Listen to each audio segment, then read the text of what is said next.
하루에도 수백 개씩 쏟아지는 경제 뉴스들. 복잡하고 재미없고 깊이가 없어서 실망하셨습니까? 복잡한 건 쉽게, 쉬운 건 재밌게, 재미있는 건 깊게 전해드립니다. 뉴스는 이해다. 언더스탠딩. 유튜브에서 언더스탠딩을 검색하세요. 좋아요 안 누른 당신 부끄럽군요. 구독 누르세요. 예. 네. 이프로님 없으니까 섭섭하시죠? 많이 섭섭하신 것 같은데 없어도 뭐 우리끼리 재밌게 지내면 됩니다. 네. 없으면 없는 대로. 이프로님을 빨리 나오게 하는 방법은 우리끼리 되게 재밌게 하는 거예요. 이분이 위기감을 많이 느끼셔야 언능 털고 나오시거든요. 근데 나 없으면 역시 안 돼 뭐 이런 생각을 가지시면 네. 천천히 나오실 테니까 네. 우리끼리 재밌는 척 하자고요. 쉴 때도 있어야죠. 맞습니다. 예. 자, 덕불핀 장순원 기자님 나와 계십니다. 어서 오세요. 안녕하세요. 네, 안녕하세요. 네. 이프로 없으니까 좀 마음 편안하시죠? 네, 오늘 국채금리 얘기. 예. 국채금리가 아니고 담보대출, 대출 얘기. 예. 금리가 요즘 많이 뛰었어요. 네, 많이 뛰었습니다. 국채 금리가 많이 뛰었고, 네. 그 얘기는 좀 나중에 하고요. 예. 먼저 이제 주택담보대출 얘기부터 알겠습니다. 조금 시작을 하겠습니다. 예.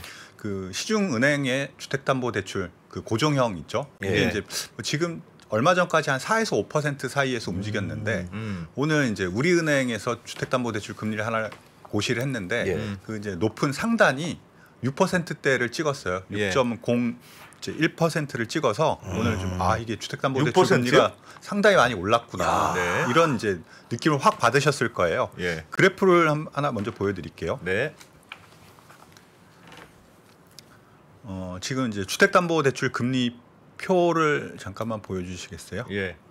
예, 이게 이제 옆에 있는 건 변동형, 금리에 따라서 움직이는 거고요. 예. 오른쪽에 있는 게 이제 5년 동안 움직이지 않는 고정형인데 예.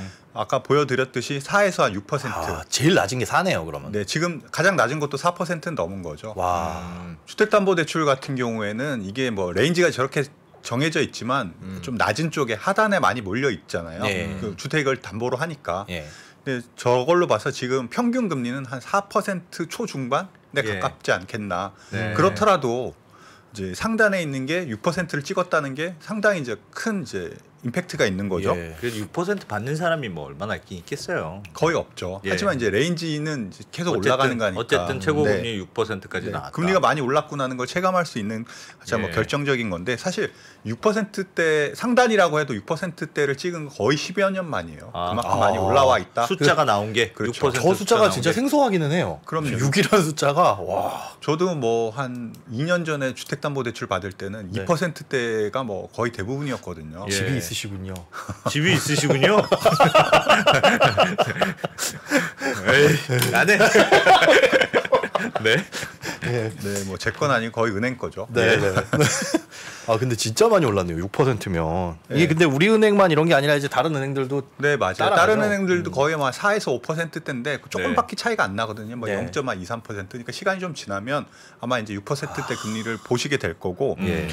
작년 10월인가 9월인가쯤에 네. 그 상단이 이제 5%대 진입했다 그런 뉴스들이 많이 나왔었거든요. 네. 그때도 무서웠죠. 예. 네. 근데 이제 불과 한 반년 사이에 1% 포인트가 오른 거죠. 뭐 예를 들어서 한 3억을 빌리신 분이 예. 연간 이자 부담이 1%가 늘어나면 거의 한 1년에 300만 원?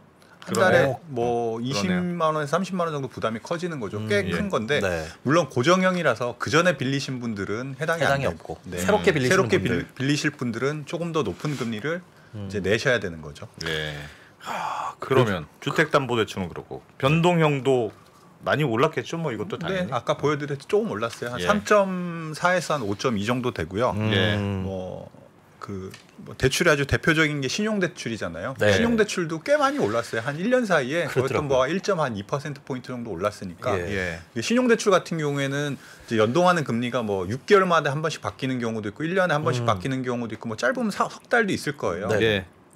근데 이제 최근에 뭐 1년에 한 번씩 바뀌시는 분들이나 6개월에 한 번씩 바뀌시는 분들은 이제 신용대출 금리가 상당히 많이 올랐구나. 네, 체감을 맞습니다. 하시게 될 것 같아요. 제가 오늘 네. 사실은 대출 갱신을 했어요. 네. 4월 8일이 만기가 되는 마이너스 통장 대출이 있었는데 네. 이게 1년 단위 변동금이거든요. 근데 오늘 갱신을 하면서 안내원 분이 이제 전화로 이렇게 알려주시는데 5.2 몇 프로를 들어서 이거 마이너스 통장 쓰면 안 되겠다. 그러니까 혹시나 하는 마음에 다들 갖고 있는 게 마이너스 통장이잖아요. 네, 쓰진 않더라도. 맞아요. 근데 5%가 넘어갔더라고요. 예. 이게 진짜 엄청나게 오른 거죠. 그러니까 뭐 잘 모르는 사이에 그렇게 예. 슬금슬금 많이 오른 것 같아요. 맞습니다. 알겠습니다. 뭐 많이 요즘 뭐 전체적으로 시장 금리가 오르니까 이것도 오르는 거겠죠? 뭐 그렇죠. 이게 특히 혼합형 같은 경우에는 시장 금리 영향을 좀 많이 받는 편인데 주담대. 예. 그 오늘은 그래 조금 진정이 됐어요. 그래프를 보시면 좀 알 것 같은데 이게 이제 3년물 국채 금리 그래프거든요. 근데 많이 올랐죠. 특히 어제 같은 경우에 뭐 채권 시장에서 곡소리가 나는 날이다 이런 얘기가 나왔는데 네. 뭐 2년, 3년, 5년물이 한 25bp 정도 올랐어요. 이게 이제 25bp라 그러면 사실 잘 와닿지는 않는 건데 네. 주식으로 비유하자면 뭐 코스피가 한 4~5% 정도 폭락한 뭐 그 정도 충격이라고 해요. 예. 그러니까 이렇게 국채 금리가 뛰니까 네. 이 시장 금리를 따라가니까 그 혼합형 주택담보대출 같은 경우에는 이제 은행채 5년물 금리를 따라가거든요. 예. 뭐 국채 금리가 오르니까 당연히 은행채 금리도 올라가는 거고 그거에 연동되는 혼합형 주담대 금리도 올라가는 그런 메커니즘으로 이제 움직이고 있습니다. 예. 이게 지금 뭐 어느 정도 알려졌지만 네. 채권 금리가 뛰는 거는 지금 가장 큰 건 미국의 금리 인상이에요. 예. 뭐 한 7번 정도는 올린다. 이거 지금 다 예상하고 있는데 네. 올릴 때 한 번에 우리나라처럼 뭐 0.25% 포인트씩 올리는 게 아니라 빅스텝 밝혔다고. 네, 뭐 0.5%씩 한 두어 번 올릴 거다. 이런 야. 예상들이 뭐 그 미국의 유명한 IB에서 계속 나오고 있다 보니까 예. 금리가 생각보다 훨씬 더 가파르게 오르지 않겠느냐. 네. 이런 불안감들이 있는 거고 국내 이슈도 조금 있어요. 이제 새 정부가 출범을 했잖아요. 예. 예.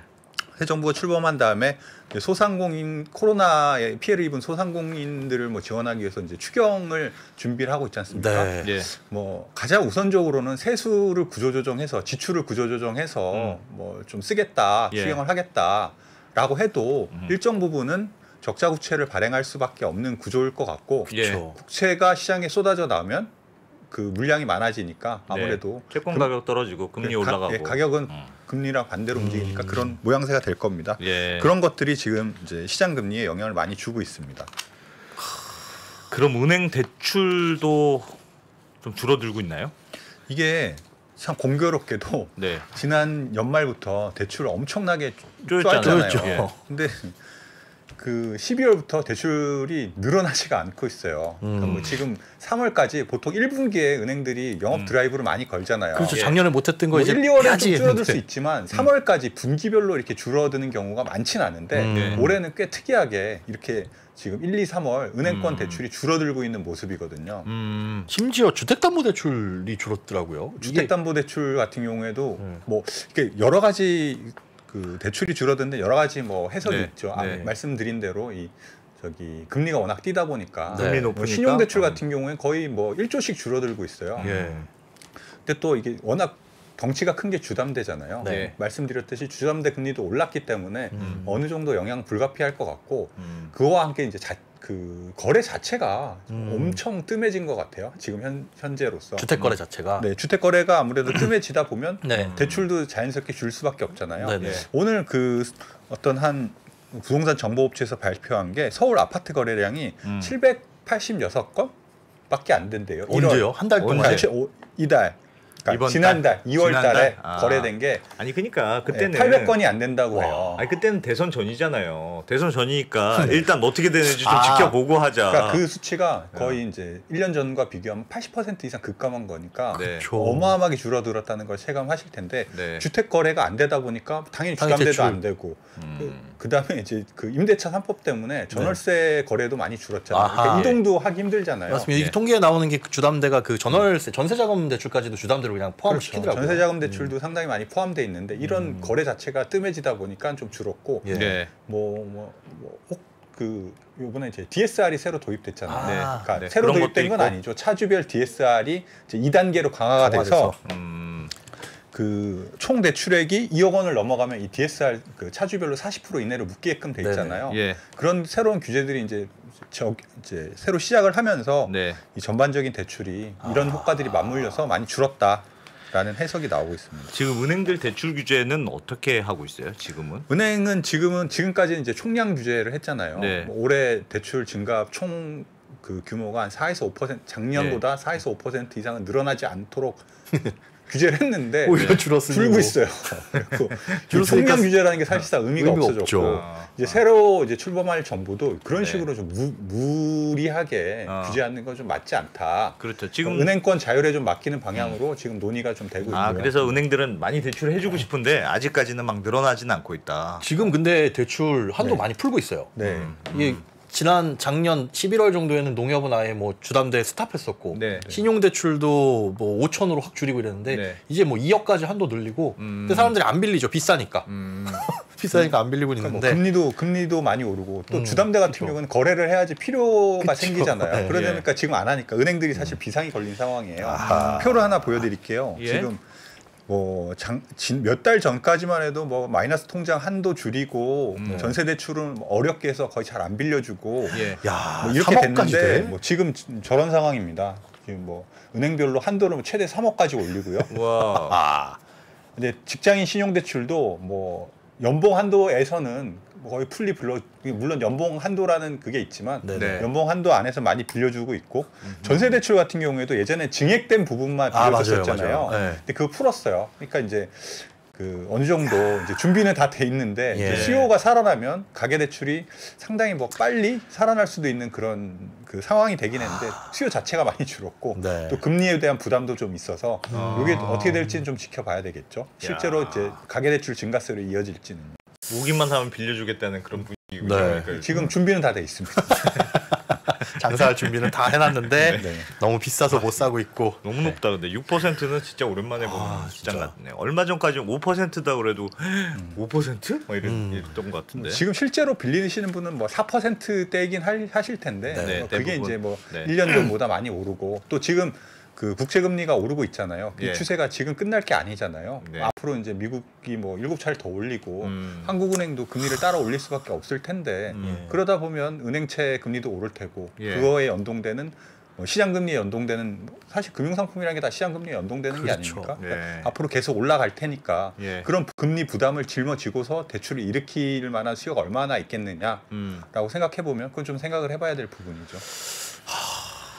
알겠습니다. 걱정입니다. 하신 말씀 있으세요? 저요? 네. 아니면 뭐 그냥 그렇게 될지는 모르겠는데 네. 요즘에 시중은행의 이 뭐랄까요 그냥 쌈짓돈이라고 할 수 있는 그 요구불 예금 통장의 돈들이 줄고 있잖아요. 네. 확 줄어서 다 어디로 가냐면 토스로 가고 있거든요. 토스 계산하셨어요? 2% 준다고? 네. 저도 지금 다른 은행에 있는 거 빡빡 긁어모아서 다 토스로 보냈어요. 웬만한 예금보다 높고 매일매일 이자를 주니까. 그런데 예. 문제는 그게 지금은 우리는 달콤한데 네. 시중은행들이 그 돈을 다시 흡수하려고 끌어올려고 하다 보면 뭔가 다른 예금 상품들을 내놔야 될 수밖에 없고 그렇게 되면 이제 그걸 코픽스를 건드리는 일이 생겨버리니까 이런 예. 변동형 대출도 또 영향을 받아서 또 올라갈 텐데 어, 그게 싫은 거죠. 그 일은 뭔 일이고. 아 그러니까 먼 일이니까 그렇긴 한데 언젠가는 이제 하반기 정도에는 올라가지 않을까 그런 걱정이 듭니다. 토스 의외 등장이네요. 네. 토스도 한번 모셔보도록 하겠습니다. 아 진짜요? 나오시나요? 예.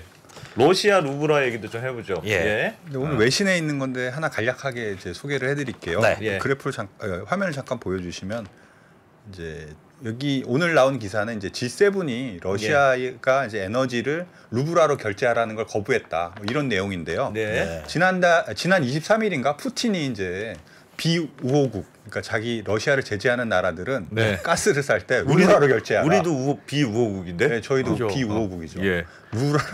루브라로 결제를 하라. 뭐 이렇게 어. 이제 어떻게 보면 말도 안 되는 요구를 한 거고. 이거 너무 말이 안 되진 않아요. 미국도 네. 석유는 달러로 결제해라. 그러니까 우리도 미국이 되겠다. 그러니까 지금까지는 뭐 달러나 유로로 결제하던 천연가스를 이제 앞으로는 네. 그 루블로 결제하라 이렇게 요구를 했고 이제 아. 시한이 31일까지 이렇게 결정을 하라고 얘기했는데 네. G7이 우리는 원래대로 하겠다. 네. 일단 거부를 한 그런 이제 발표를 했습니다. 원래대로라면 달러로 결제. 달러 혹은 유로인데 그 유럽 같은 경우 거의 대부분 유로로 예, 예. 70% 이상이 유로로 결제를 했다고 해요. 근데 이러면서 이제 일단 거부한 이런 요구가 나오고 거부를 하는 과정에서 이제 네. 뭐 또 가스 가격이 좀 출렁이긴 했어요. 아하. 도매 가격이 한 20% 정도 뛰었다고 해요. 근데 야. 이게 사실은 어떻게 보면 유럽 입장에서는 러시아도 분명히 뭐 네. 나름대로 이유가 있긴 한데 네. 그 유럽 입장에서는 이미 계약서를 유로 뭐 그쵸. 달러로 결제하기로 도장까지 찍었는데 갑자기 무슨 31일까지 네. 루블화로 결제하는 이게 무슨 무리한 요구다. 무리한 요구네. 31일은 예. 이번 주 목요일이잖아요. 네. 그런 얘기들을 마치 하고 있는 거죠. 왜 근데 이제 러시아 입장에서는 지금 외화가 중요한 거 아니에요? 그렇죠. 그런 상황에서 루블화를 결제하라는 거는 약간 우리나라가 만약에 문제 있는데 네. 원화 가치가 막 떨어지고 있는데 네.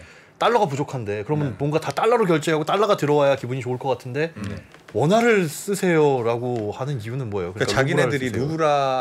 루블화 결제를 하려면 예. 루블화가 필요하잖아요. 그 그렇죠. 루블화를 어디선가 구해와야 되잖아요. 자기네들 그쵸. 돈을 주고. 네. 그러니까 루블화 수요를 이제 올리기 위한 일종의 이제 루블화 환율 방어책이다. 아. 이런 설명을 이제 하고 있는데 어느 나라나 이제 자기네 환율 가치 그 통화의 가치가 떨어지면 방어를 하잖아요. 네. 그 러시아 같은 경우에는 이제 잘 있다가 외환보유액도 엄청나게 많고 6,400억 달러 갖다 놨는데 많더라고요. 네. 그 경제 제재를 하면서 쓰지도 못하게 되고 예. 갑자기 이제 경제가 완전히 이제 곤두박질 치게 되니까 네. 예. 거의 이제 환율 방어에 이제 사활을 걸었다. 월스트리트 저널에서는 거의 뭐 조작 수준으로 지금 환율 방어를 하고 있다. 뭐 이렇게 평가를 해놨는데 예. 뭐 예를 들어서 뭐 주민들한테 9월 달까지는 뭐 달러를 일정액 이상 찾지 못하도록 하고 외국 사람들은 증권을 팔고 나가지 못하게 하고 뭐 결정적으로 러시아가 유럽하고 에너지 거래를 많이 하잖아요. 예. 그 에너지 거래는 아직 차단되지 않았거든요. 아. 거기서 이제 뭐 달러나 유로를 받고 있는데 그 갖고 온 돈을 무조건 이제 그 루블화로 바꾸도록 일정 뭐 하여튼 이런 식으로 이제 환율을 가치를 루블을 가치를 지키려고 좀 엄청 노력을 하는데 총력을 기울이는 네, 거군요. 뭐 그런 루블화 노력의 방어에. 예. 하나다라고 예. 이제 해석을 하고 있습니다. 지금 루블화 얼마쯤 돼요? 요즘? 지금 뭐 거래가 되긴 되죠. 네, 90 루블 여기 보시면 그래프 잠깐 보시면 한 90 루블 예. 안팎에서 거래가 되는데 이게 이제 그 러시아 당국이랑 중앙은행이 워낙 루블화 가치를 지키려고 그 국내에서 노력을 많이 하다 보니까 이게 네. 국내 가격하고 국내에서 거래되는 러시아 루블화하고 네. 국외에서 거래되는 러시아 루블화가 차이가 엄청 많이 났었어요 한때. 예. 저기 이제 이 빨간 그래프는 뭐예요? 그러니까 이게 뭐예요? 여기 좀 짙은 빨강이 이제 예. 밖에서 거래되는 루블화의 가치 뾰족뾰족한 거. 네, 예. 뾰족뾰족한 거. 예. 그다음에 이제 조금 옅은 색이 이제 국내에서 거래되는 건데 그 네. 국내에서 국내라고 거래되는 한다는 게 가치 훨씬 더 낮다는 거죠 루블화 가치가. 저 국내는 러시아 내에서. 그렇죠. 아. 러시아 내에서 거래되는 거는 조금 더 높게 인위적으로 이렇게 했는데 아. 이게 차이가 많이 나다 최근에 좀 좁혀지긴 했어요. 예. 좁혀지긴 해도 일종의 어떻게 보면 이중 가격이 형성돼 있는 셈이잖아요. 그러게요. 그러니까 러시아 내부에서 이제 워낙 이제 환율 방어책을 많이 쓰다 보니까 가치 마우스 좀 옆으로 치워봐 주세요 한번. 아, 저 노란색이 마우스 노란색. 저거요? 예, 예, 예. 아, 난 저기가 중요한 포인트인 줄 알았는데. 네. 아, 저기 저 까만색으로 세로로 딱 그어진 까만 선이 네. 저 때가 이제 그 우크라이나 침공한 네, 네. 그 시점인가 네. 보네요. 그 그때부터 이제 환율이 폭등을 했죠. 원래 하고 한 70, 한 80루블 정도 됐었거든요. 네. 그러다가 이제 그 뒤로 거의 2배 가까이 뛰었다가 예. 최근에 조금 안정이 됐는데 그럼에도 불구하고 이제 차이들이 좀 있다. 국내외 가격이 이런 얘기입니다. 이게 이제 환율 방어를 워낙 그 안에서 세게 하다 보니까 생겨난 예. 현상이다라는 거죠. 야, 그렇군요. 네. 그 참고로 아까 그 우리나라도 LNG 러시아에서 이제 수입을 아, 하긴 맞다. 하는데 예. 우리나라 우리도 전- 그럼 루블화로 줘야 돼요? 우리나라 전체 이제 수입량의 한 6% 정도 된다고 해요. 네. 그러니까 아주 많은 건 아닌데 여튼 네. 그걸 러시아에서 수입하는데 그 러시아에서 수입하는 그게 이제 러시아 가즈프롬하고 일본 미쓰비시가 이제 합작한 회사에서 이제 그 사할린 지역인가 어디서 이제 수입을 해오는데 네. 그 결제는 싱가포르에 있는 일본계 은행에 있대요. 어. 그래서 지금 당장은 그거에 영향을 받지 않는데 뭐 어. 최악의 경우 그 거래를 끊게 된다. 그러면 이제 뭐 다른 이제 그 저기 수입처를 찾아보긴 해야 그게 되긴 무슨 말이에요? 하는데 그러니까 루블화로 결제를 안 하면? 지금은 이제 그 싱가포르에 있는 일본계 은행이랑 거래하는 이제 모양이 돼 있어서 우리가 네, 우리가 네, 싱가포르에 있는 일본 은행이랑 네. 거래하니까. 왜냐면 거기가 미쓰비시랑 가즈프롬이랑 합작한 회사에서 이제 가스를 사오는 형식이 우리는 돼서 달러나 엔화를 주면 된다. 네네네 아하. 알겠습니다. 지금은 그런데 뭐 이것도 뭐 어떻게 보면 완전히 이제 그 러시아 에너지 거래까지 차단되는 아주 최악의 경우에도 다른 데서 이제 그 대체 수입선을 찾으면 네. 큰 타격은 없을 거다라는 예. 이제 설명인 거죠. 알겠습니다. 루브라 요즘 살 수 있나요, 우리도? 국내에서 우리가 것 사고 같아요. 싶어도 이제 사기가 힘들 것 같아요. 이제 예. 공식적으로 거래를 막지는 않았는데 네. 은행별로 이게 이제 루브라 거래가 많다 보면 어떻게 뭐 제재에 어떻게 걸릴지 모르고요. 몸을 사리는 경우가 많아서 네. 예, 뭐 하여튼 사기 어려워. 제가 한 은행에 물어봤더니 네. 사고 팔 수 있는데 이제 은행에서 사고 싶으면 그만큼을 팔 사람이 있어야지 살 수 있다. 뭐 이런 식으로 설명을 하는데 아하. 그 얘기는 아. 웬만하면 거래가 힘들다. 사고 팔기가 쉽지 예. 않은 상황이다라고 아. 이제 설명을 해주시더라고요. 아. 제가 이거 루브라 폭락했을 때 폭락하고 며칠 후에 예. 시험 삼아서 5,000원어치 루브라를 샀어요. 예. 우리은행에서 루브라 바꿔서 네. 그냥 원화를 루브라 원화를 루브라로 네. 바꿔서 이게 얼마나 많이 나중에 오를까 그냥 이제 사놔야 그게 눈에 보이잖아요. 네. 폭락한. 근데 그 5,000원어치도 환전해 줍니까? 해줘요. 네. 근데 5,000원어치 환전을 하자마자 얼마로 찍히냐면 마이너스 17% 넘게. 수수료 때문에? 네. 와. 그러니까 지금 수수료가 이걸 비싸구나. 당신이 팔면 네. 마이너스 17% 확정. 즉 예. 100만 원어치를 샀으면 그냥 샀다가 파는 동시에 한 83만 원 정도가 돼버리는 거예요. 살 때 수수료, 팔 때 수수료. 그렇죠. 살 때 예. 팔 때 수수료가 한 8. 몇 % 정도 된다는 네. 소리죠. 네. 그러니까 루브라가 폭락을 했을 때 이걸 사가지고 나중에 러시아 블라디보스톡이나 이런 데 여행 가야지라고 생각하는 건 네. 되게 바보 같은 생각이었더라고요. 아. 왜냐하면 우리가 보통 제3국에 여행을 갈 땐 네. 달러를 들고 가잖아요. 그렇죠. 그리고 가서 현지에서 그 달러를 다시 현지 화폐로 바꾸지. 바꾸고 이게 환전 수수료가 싸니까 네. 그것 때문에 환전 수수료가 비싸서 루브라가 아무리 폭락을 했어도 거의 뭐 반토막 이하로 떨어지지 않는 이상은 네. 사는 거는 좀 바보짓이다. 여러분들은 저 같은 실수 하지 않으시기를. 네. 러시아 ETF 사는 사람도 있는데요. 뭘 그 정도 가지고 합성. 그러세요? 네. 그렇습니다. 알겠습니다. 네. 오늘 말씀 잘 들었습니다. 말문이 트이신 장순원 기자님. 네, 고맙습니다. 고생하셨습니다. 김한진, 박세익, 김동환 이 세 명의 투자 경력은 도합 100년입니다. 갈피를 못 잡으시는 투자자들을 위해서 어려운 시장에서 살아남아 본 경험이 있는 전문가 3명의 이야기를 꼭꼭 눌러 담았습니다. 이 3명은 어떻게 시대 변화에 적응했고 생존할 수 있었을까요? 각자의 경험담과 대응 원칙 그리고 방법론을 담았습니다.